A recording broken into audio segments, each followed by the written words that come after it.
ስለ አዲስ አበባ ቆየት ብለው የወጡ ዘገባዎች ከጠቅላይ ሚኒስትር አብይ ቢሮ ወደ ምክክር ኮሚሽኑ ኮሚሽነር ፕሮፌሰር መስፍን አርአያ የተላከች አንዲት አጭር ግን ከባድ ውሳኔ የያዘች ደብዳቤ መኖሯን ያስረዳሉ። አብይ ከላይ የመጣ ትዕዛዝ በሚል ወደ ፕሮፌሰሩ የላኳት ይቺው ደብዳቤ ዓላማዋ ግልጽ ነው። ክቡር ፕሮፌሰር፣ አዲስ አበባ የኦሮሚያ ዋና ከተማ ትሁን የሚለውን አማራጭ ተመካካሪዎች እንዲቀበሉት አድርግ የምትል ነች።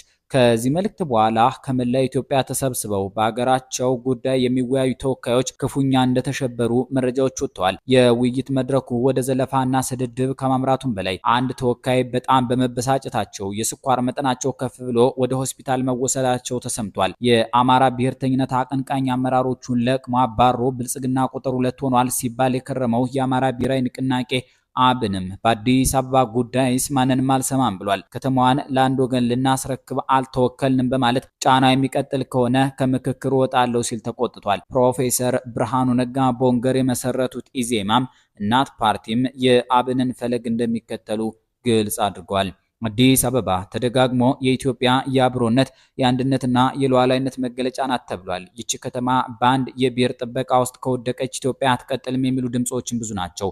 አብይ ከዓመታት በፊት አዲስ አበባ የማን ናት የሚለው ጥያቄ ብቻውን ተንኮል አዘል ነው በማለት መነጋገሪያ መሆን እንደማይገባት ገልጸው ነበር። ከተማዋ የሁሉም ኢትዮጵያዊ ነች ማለታቸው ነበር። አሁን ተገልብጠው የኦሮሚያ ዋና ከተማ ትሁን ማለታቸውን ተወካዮች በግልጽ ተናግረዋል። ሆኖም ከአብይ ጋር በቅርበት የሚሰሩ ከፍተኛ ባለስልጣናትስ ምን ይላሉ የሚለው አነጋጋሪ ነው። ምክትላቸው ተመስገን ጥሩነህ ምን ይላሉ? የፌዴሬሽኑ ፕሬዝዳንት አገኘው ተሻገር ምን ይላሉ? ታገሰ ጫፎ ምን ይላሉ? ከሁሉም ዳንኤል ክብረት ብርሃኔ ከተማዋ ለአንድ ክልል ልትሰጥ መሆኑን ሲሰሙ ምን አሉ የሚለው ለመስማት የሚያጓጓ ጉዳይ ነው። ከብአዴን ወደ ፌዴራል የመጡ ከፍተኛ ባለስልጣናት ነገሩን በዝምታ ይቀበሉታል ተብሎ አይገመትም። በሰኔ 15 የተገደሉ የአዴፓ መሪዎች ሁሉም በአዲስ አበባ ጉዳይ ጠንካራ አቋም ነበራቸው። ተመስገንም ሆኖ አገኘው በእነዚህ ጓዶቻቸው አቋም ላይ ያላቸውን ሀሳብ እስካሁን አልገለጡም። ከደቡብ ሶማሌና ከትግራይ ወደ 4 ኪሎ የመጡ እንደ ታገሰ ጫፎ፣ አደም ፋራህ፣ ጌታቸው ረዳ፣ ካህሳይ ያሉ ሰዎች ትንፍሽ አላሉም። የአብይ አማካሪ ዳንኤል ክብረት ብርሃኔ በአዲስ አበባ ጉዳይ ምን አይነት አቋም ይኖራቸው ይሆን የሚለው ግን የብዙ ሰዎች ጥያቄ ነው።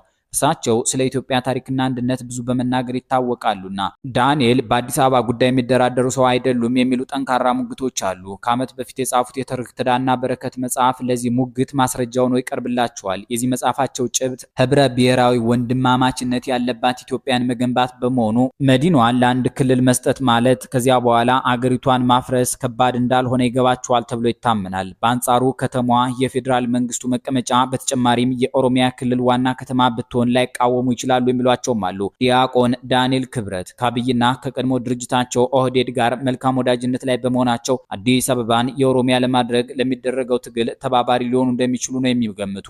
ሰውየው ከአብይ ጋር ባላቸው ልዩ ወዳጅነትና ከመንግስታቸው ላይ በፈጠሩት መተማመን ከተማዋ በኦሮሚያ አስተዳደር ውስጥ መካተቷ ህብረ ብሔራዊ ኢትዮጵያን ለመገንባት ችግር አይፈጥርም ብለው ሊከሰቱ ይችላሉ። አዲስ አበባ ከምርጫ 97 በኋላ በፖለቲካ ውሳኔ የኦሮሚያ ክልል መንግስት ያስተዳደር መቀመጫ ሆናለች። የክልሉ ህገ መንግስት አንቀጽ 6 የኦሮሚያ ዋና ከተማ አዳማ መሆኗን ይደነግጋል። በአሁኑ ጊዜ የሀገራዊ ምክክር ኮሚሽን የክልሉ አመራሮች በምርጫ 97 ማግስት ክልሉ ያገኘውን የፖለቲካ ውሳኔ በህገ መንግስቱ ውስጥ እውቅና እንዲያገኝ እየታገሉ ነው። አዲስ አበባ በህገ መንግስቱ የኦሮሚያ ዋና ከተማ መሆኗ ከታወጀ አሁን ያለው የአስተዳደር መልኳ ሙሉ በሙሉ ይቀየራል። የከተማዋን ማዘጋጃ ቤት የክልሉ አስተዳደር ስለሚረከብ ኦሮምኛ የሥራ ቋንቋ ይሆናል። አማርኛ በአዲስ አበባ የነበረው ይፋ የሥራ ዘመን በግልጽ ያበቃል። በዚህም ሌሎች ኢትዮጵያውያን በከተማዋ ሲቪል ሰርቪስ ውስጥ ተቀጥሮ የመስራት ያከትምላቸዋል። የከተማዋ የፖሊስ ሰራዊት ህብረ ብሔራዊ መሆኑ ቀርቶ በኦሮሚያ ፖሊስ ይተካል። የኦሮሚያ ክልል የሚያስተዳድረው ፍርድ ቤትም ይኖራል። የከተማዋ ነዋሪዎች የኦሮሚያ ክልል ግብር ከፋዮች ሆናሉ።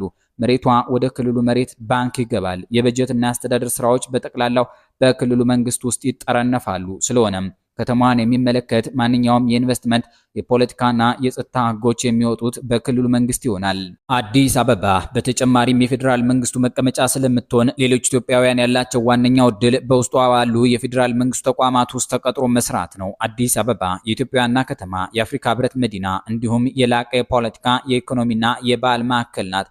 ነገር ግን ከነዚህ ሁሉ ታላላቅ ስሞች በስተጀርባ ላለፉት 10 ዓመታት ሳይፈታ የቆየና የብዙዎች ክርክር መንስኤ የሆነ አዲስ አበባ የማን ናት የሚል መሰረታዊ ጥያቄ አለ። ይህ ጥያቄ ዛሬ ደግሞ አገሪቱን ከገባችበት የፖለቲካ ቀውስ ያወጣታል ተብሎ ተስፋ የተጣለበትን የኢትዮጵያ ሀገራዊ ምክክር በከፍተኛ ቅርቃር ውስጥ ከቶታል። በቅርቡ የሀገራዊ ምክክር ኮሚሽን በአዲስ አበባ ከተማ የአጀንዳ ማሰባሰብ ሂደቱን ሲያካሄድ አዲስ አበባ ባለቤትነትና የማንነት ጉዳይ ዋና የክርክር ማዕከል ሆኖ ወጥቷል። የኢትዮጵያ ሀገራዊ ምክክር ኮሚሽን ከተቋቋመበት ጊዜ ጀምሮ በየክልሎቹ አጀንዳዎችን ሲሰበስብ ቆይቶ ወደ ዋና ከተማ አዲስ አበባ ሲደርስ ከባድ ፈተና ገጥሞታል። በአዲስ አበባ በተካሄዱት የአጀንዳ ማሰባሰብ መድረኮች ላይ የተሳተፉ የከተማዋ ነዋሪዎችና የፖለቲካ ተወካዮች ያነሱት ዋና አጀንዳ የከተማዋ ህገ መንግስታዊና ፖለቲካዊ መዋቅር ጉዳይ ነው። ነዋሪዎቹ ከተማዋ በራሷ ህዝብ የተመረጠ ሙሉ ስልጣን ያለው አስተዳደር ሊኖራት ይገባል ወይስ በፌዴራልና በኦሮሚያ ክልል መካከል ያለች ልዩ ፍላጎት የሚጫንባት አካል ናት በሚለው ላይ ከባድ ክርክር አንስተዋል። የ1987ቱ ኢፌዴሪ ህገ መንግስት አንቀጽ 49 የአዲስ አበባን የራስ አስተዳደር መብት ቢደነግግም በሌላ በኩል ደግሞ የኦሮሚያ ክልል በአዲስ አበባ ላይ ያለው ልዩ ጥቅም ይከበራል ማለቱ እስካሁን ያልተፈታ ቅራኔ ፈጥሯል። በምክክሩ ላይ የተሳተፉ በርካታ አካላት የከተማ ነዋሪዎች በትክክል አልተወከሉም፣ የአጀንዳ አመራረጡ ሂደትም የነዋሪውን እውነተኛ ፍላጎት አያንጸባርቅም የሚል ጥያቄ አንስተዋል። ይህም በአንድ በኩል ከተማዋ የሁሉም ኢትዮጵያውያን ማዕከል ናት የሚለው ወገን፣ በሌላ በኩል ደግሞ የኦሮሚያ ክልል ታሪካዊና ህገ መንግስታዊ ባለቤትነት አላት የሚለው ወገን ፍጥጫ ውስጥ እንዲገቡ አድርጓቸዋል። በዚህ ሂደት ላይ የፖለቲካ ፓርቲዎች ድምጻቸውን ከፍ አድርገው አሰምተዋል። እናት ፓርቲ ባወጣው መግለጫ አዲስ አበባ የሁሉም ኢትዮጵያውያን የጋራ መዲና እንጂ የአንድ ወገን ወይም የክልል የበላይነት የሚጫንባት ከተማ ልትሆን አትችልም ሲል አቋሙን ገልጿል። ፓርቲው ኮሚሽኑ እያካሄደ ያለው ሂደት ግልጽነት የጎደለውና የተወሰኑ የፖለቲካ ፍላጎቶችን ለማስፈጸም የታለመ አስመስሎታል ሲል ወቅሷል።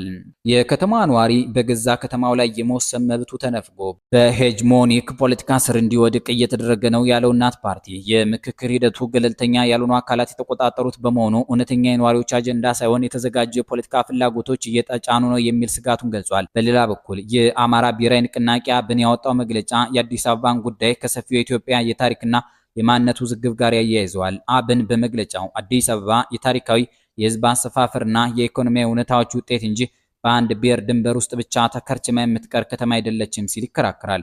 በአሁኑ ወቅት በአዲስ አበባ ላይ እየተካሄደ ያለው የህዝብ ቁጥርና ስነልቦናዊ መዋቅር የመቀየር ስራ በሀገራዊ ምክክሩ ላይ ጥቁር ጥላውን አሳርፏል ያለው አብን ምክክሩ ትክክለኛ የፖለቲካ መፍትሄ ለማምጣት ከተፈለገ የአዲስ አበባ ነዋሪዎች ሙሉ የራስ አስተዳደር መብት ሊከበርላቸውና የልዩ ጥቅም ውዝግብ በግልጽ ሊበየን እንደሚገባ አሳስቧል። የአዲስ አበባ ባለቤትነት ጥያቄ የዛሬ ወይም የትናንት ሀገራዊ ምክክር የወለደው ብቻ ሳይሆን ረጅም ታሪካዊና ፖለቲካዊ መሰረት ያለው ነው። ይህንን ቅርቃር በጥልቀት ለመረዳት ሶስቱን ዋና ዋና ትረካዎች ማየት ያስፈልጋል። የመጀመሪያው የፊንፊኔ ትረካና የኦሮሞ ብሔርተኝነት መከራከሪያ ነው። ይህ ትረካ አዲስ አበባ ከመቆርቆሯ በፊት አካባቢው ፊንፊኔ፣ ጉለሌና የካ በሚሉ የኦሮሞ አባቶች ይኖሩበት የነበረ መሬት እንደነበረ ያነሳል። በ19ኛው ክፍለ ዘመን መገባደጃ ላይ በከተማ ምስረታ ምክንያት የኦሮሞ አባወራዎች ከመሬታቸው ተፈናቅለዋል የሚል እይታ አለው። በህገ መንግስታዊ ደረጃም የ1987 ህገ መንግስት አንቀጽ 49 ንዑስ አንቀጽ 5 የኦሮሚያ ክልል በአዲስ አበባ ከተማ ውስጥ ካለው የአገልግሎት አቅርቦት፣ የተፈጥሮ ሀብት አጠቃቀምና ተመሳሳይ ጉዳዮች ጋር በተያያዘ ያለው ልዩ ጥቅም ይከበራል በማለቱ ከተማዋ በኦሮሚያ ክልል እምብርት ውስጥ በመሆኗ የታሪክና የመሬት ባለቤትነቱ የክልሉ ነው የሚል መከራከሪያ ይቀርባል። ሁለተኛው የኮስሞፖሊታን ወይም የሁሉም ኢትዮጵያውያን ከተማ ትረካ ነው። ይህ እይታ አዲስ አበባ ከተቆረቆረችበት ጊዜ ጀምሮ የሁሉም ኢትዮጵያውያን የጋራ ጥረት፣ ደምና ላብ የፈሰሰባት የባህልና የብሔሮች መገናኛ ሆና ያደገች ከተማ ናት ይላል። በአሁኑ ጊዜ በከተማዋ የሚኖረው በሚሊዮን የሚቆጠር ህዝብ ከሁሉም የኢትዮጵያ ክፍሎች የተሰባሰበ በመሆኑ የከተማዋ ባለቤት በዚያ የሚኖረው ግብር የሚከፍለውና ህይወቱን አዲስ አበባ ላይ የመሰረተው ነዋሪው ህዝብ እንጂ የተወሰነ ብሔር ሊሆን አይችልም የሚል መከራከሪያ ያቀርባል። እነዚህ ወገኖች ህገ መንግስታዊ መሰረታቸውን በአንቀጽ 49 ንዑስ አንቀጽ 2 ላይ በማድረግ የአዲስ አበባ ከተማ ነዋሪዎች በራስ አስተዳደር የመመራት ሙሉ መብት አላቸው የሚለውን ድንጋጌ በመያዝ ከተማዋ የራሷ የፌዴራል መዋቅር እንጂ የትኛውም ክልል ጥገኛ አይደለችም ይላሉ። ሶስተኛው ደግሞ የ2006 እና 2007 ዓ.ም የከተማዋ የተቀናጀ ማስተር ፕላን ውዝግብ ያመጣው የፖለቲካ መዞሪያ ነው። በወቅቱ የታወጀው የአዲስ አበባና የኦሮሚያ ልዩ ዞን የተቀናጀ ማስተር ፕላን በኦሮሚያ ክልል ከፍተኛ ተቃውሞ አስነስቶ የነበረ ሲሆን ተቃውሞው የኦሮሚያ መሬት ሊወረር ነው በሚል ተጀምሮ በመጨረሻም የኢህአዴግን ስልጣን ያወረደ የፖለቲካ አብዮት ፈጥሯል። ነገር ግን ከለውጡ በኋላም ቢሆን የአዲስ አበባ ባለቤትነት ጥያቄ አልተፈታም። እንዲያውም በከተማ የባንዲራ፣ የህዝብ መዝሙር፣ የትምህርት ቤት ካሪኩለምና የአስተዳደር ወሰን ውዝግቦች ይበልጥ እያየሉ መጥተዋል። ይህ የቆየ ውዝግብ አገራዊ ምክክሩን በከፍተኛ ሁኔታ አሰናክሎታል። እንደ እናት ፓርቲና አብን ያሉ ፓርቲዎች እንደሚሉት የአዲስ አበባ ነዋሪ እውነተኛ ፍላጎት ሳይካተትና የታሰሩ የፖለቲካ መሪዎች ሳይፈቱ በሚደረግ ምክክር የሚወሰን ማንኛውም ውሳኔ በህዝቡ ዘንድ ቅቡልነት አይኖረውም። የሀገራዊ ምክክር ኮሚሽኑም በፌዴራል መንግስቱና በክልሎች የኃይል ሚዛን መካከል ተወጥሮ ይገኛል። የአዲስ አበባን የባለቤትነት ጥያቄ ወደ ጎን ካለው ነዋሪውንና የፓን ኢትዮጵያ ኃይሎችን ያጣል። ጉዳዩን ወደ አንድ ክልል ፍላጎት ብቻ ካደላደለው ደግሞ የከተማዋን ሚሊዮኖች ነዋሪዎችና የተቃዋሚ ፓርቲዎችን ያገላል። ከዚህ ቅርቃር ለመውጣት የአዲስ አበባ ጉዳይ በፖለቲካ ቁማር ወይም በጉልበት የሚወሰን ሳይሆን የከተማዋ ነዋሪዎች በግልጽ ድምጻቸውን የሚያሰሙበት መድረክ ማዘጋጀት ያስፈልጋል። በተጨማሪም የ1987ቱን ህገ መንግስት አንቀጽ 49 አሻሚነት በግልጽ በመወያየት በምክክሩ የመፍትሄ ሀሳብ ውስጥ ማስገባትና ሁሉንም ባለድርሻ አካላት ያካተተ የውይይት መድረክ መፍጠር ወሳኝ ነው። አዲስ አበባ የኢትዮጵያ ልብ በመሆኗ ልቧ የታመመች ሀገር ደግሞ ሰላም ሊኖራት አይችልም። እየተካሄደ ያለው ሀገራዊ ምክክር የአዲስ አበባን የባለቤትነት ጥያቄ በፍትሃዊነት በታሪካዊ እውነታዎችና በነዋሪዎች መብት ላይ ተመስርቶ መፍታት ካልቻለ ምክክሩ ለኢትዮጵያ ዘላቂ ሰላም ማምጣት ይቅርና ራሱ ሌላ የችግር መንስኤ ሊሆን ይችላል የሚለው የስጋት ድምጽ ከየአቅጣጫው እየጎላ ነው።